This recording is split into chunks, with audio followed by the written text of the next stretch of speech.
The Independent today launches a campaign to win for the British people the right to a final say on Brexit. Come what may in the months ahead, we maintain our commitment to our readers to retain balance and present many different points of view. But on this subject, we believe a referendum on the final deal is right. We do so for 3 reasons. First, amid the chaos of recent months, one thing has become increasingly clear: Theresa May's approach, and indeed the chaos in Parliament, it is not working. We are simply not close enough to resolving so many big issues about which people care so much. The enormity of the task, the contradictions in both major parties and the ferocious divisions in the ranks have now stretched our parliament to its limits, to the point where the impasse leads us ever closer to an accidental Brexit, as Foreign Secretary Jeremy Hunt most recently acknowledged, without a deal.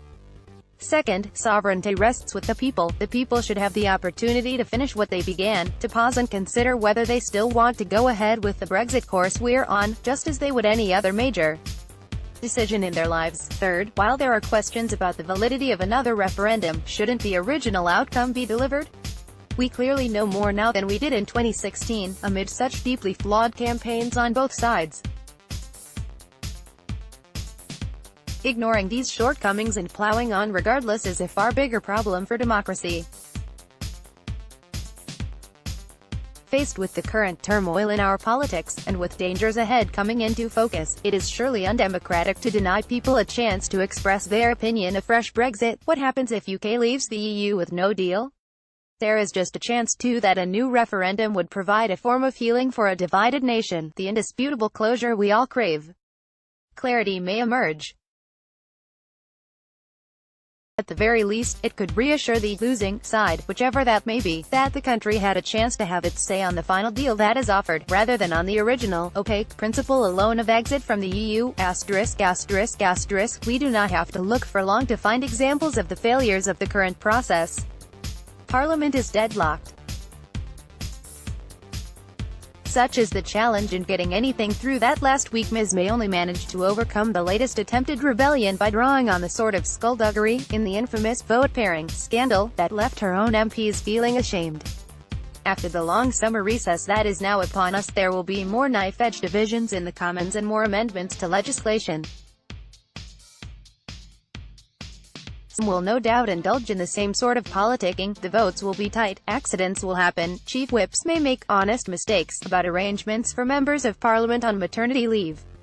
There will be more ministerial resignations, more conservative leadership crises, more threats, more confusion, more fudge, more uncertainty. It seems wrong. Parliament has been offered a meaningful vote on the final deal, a concession exacted by the skillful work of former Attorney General Dominic Grieve. However, recent events suggest the government lacks a true and honourable commitment to parliamentary process. Besides, the meaningful vote may not end in a meaningful outcome, because Parliament looks unable to be decisive, turning this way and that, depending on the shifting ballast of dissent in the Conservative Party, the scheming of the whips, and sheer happenchance. For their part, the hard Brexiteers make little secret that they wish to keep their eyes on the prize, the fact of Brexit. They are undismayed by crashing out of the EU without a deal if none has been reached by the 29th of March. Indeed, some would welcome this hardest of all Brexits. Thus they have every incentive to confuse, prevaricate and delay. Chaos suits them just fine.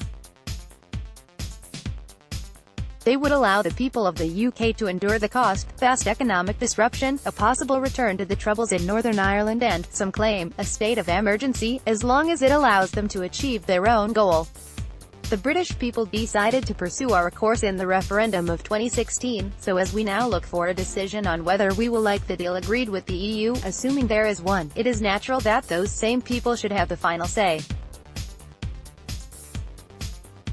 Theresa May's lack of preparedness for Brexit has been cruelly exposed. Indeed, given the magnitude of the decision, it would be essential for the British people to be given that final right of approval, even if Cabinet and Parliament were providing the leadership we need, which they are not. Morally, emotionally even, a referendum is also needed to help bind up the wounds of the past 2 years. The 2016 referendum was deeply flawed. Both the campaigns for Leave, Vote Leave and Leave.EU have been censured by the Electoral Commission, with individuals referred to the police. It could be argued, on the other hand, that the greatest democratic outrage associated with the 2016 referendum was the decision by David Cameron to send an official leaflet to every household recommending a Remain vote, paid for by the taxpayer at a cost of around £9 million. A general election, some argue, especially in Labour circles, would be another way of dealing with the impasse. Yet general elections are fought on many issues, and the European issue so obviously runs across party lines that we might end up with an accidental government under first past the post, if, say, UKIP takes votes away from Conservatives to let Labour, SNP and Liberal Democrats in, or if UKIP polls so well in Labour areas it pushes Jeremy Corbyn back. A young protester shouts as she takes part in the People's Vote demonstration against Brexit. A protesters pro-EU t-shirt. Gina Miller and Caroline Lucas. Tens of thousands of people march through London. Demonstrators at the People's Vote march. 2 months too young to decide on my future. A young girl joins in the march. An EU flag is draped across the statue of Winston Churchill in Parliament Square. Vince Cable MP, pro-EU campaigner Gina Miller, Tony Robinson and Caroline Lucas MP join with crowds. Crowds gather on Pall Mall. A man resembling Britain's Foreign Secretary Boris Johnson joins EU supporters. People gather in Trafalgar Square. Pro-EU campaigner Gina Miller and Tony Robinson. EU supporters, calling on the government to give Britons a vote on the final Brexit deal. Participate in the People's Vote march. A young protester shouts as she takes part in the People's Vote demonstration against Brexit. A protesters pro-EU t-shirt. Gina Miller and Caroline Lucas. Tens of thousands of people march through London. Demonstrators at the People's Vote march. 2 months too young to decide on my future. A young girl joins in the march. An EU flag is draped across the statue of Winston Churchill in Parliament Square. Vince Cable MP, pro-EU campaigner Gina Miller, Tony Robinson and Caroline Lucas MP join with crowds. Crowds gather on Pall Mall. A man resembling Britain's Foreign Secretary Boris Johnson joins EU supporters. People gather in Trafalgar Square. Pro-EU campaigner Gina Miller and Tony Robinson and EU supporters, calling on the government to give Britons a vote on the final Brexit deal. Participate in the People's Vote march. So how should the referendum work?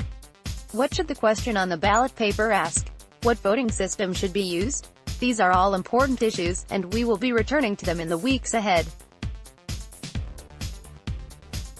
Of course, the question put to the public in a meaningful referendum would depend on whether an EU-UK deal is even reached at that point.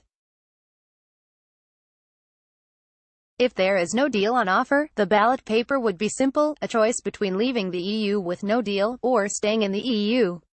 If there is a proposed deal, there would need to be 3 options on the ballot, expressed in some variety of preferential voting system: accept the deal and leave the EU without a deal, or remain in the EU. The question of the voting system must wait for another day. One important lesson might be to explicitly make the referendum binding. That would add a formal air of finality to the episode. The final deal referendum would be relatively easy to organize, compared with other difficulties ahead.